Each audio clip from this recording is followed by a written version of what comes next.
मध्य प्रदेश में बीजेपी नेताओं की जुबान की, जो कभी जोश में होश खो बैठती है तो कभी फिसल जाती है और विवाद खड़ा कर देती है। कर्नल सोफिया कुरैशी का अपमान करने वाले मध्य प्रदेश के मंत्री विजय शाह का मामला अभी शांत भी नहीं हुआ था कि उनके खिलाफ कार्रवाई की लगातार मांग भी हो रही है और इस बीच पूर्व केंद्रीय मंत्री और बीजेपी सांसद फग्गन सिंह कुलस्ते की जुबान फिसल गई और ऐसा उन्होंने बयान दे दिया जो बीजेपी की मुश्किलें और बढ़ा सकता है। ऐसे में उन्होंने पाकिस्तानी आतंकवादियों को हमारे आतंकवादी लोग कह दिया।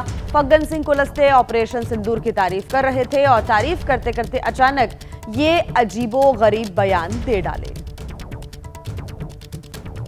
यहाँ के अधिकारी हम सबके लिए गौरव का विषय है, भारत के लिए, कि पाकिस्तान के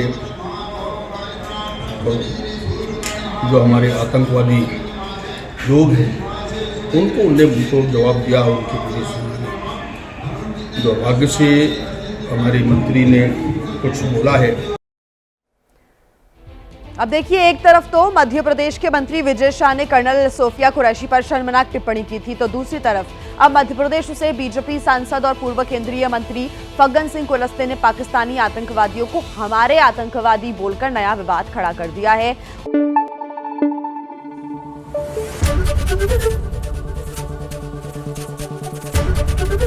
एबीपी न्यूज आपको रखे आगे।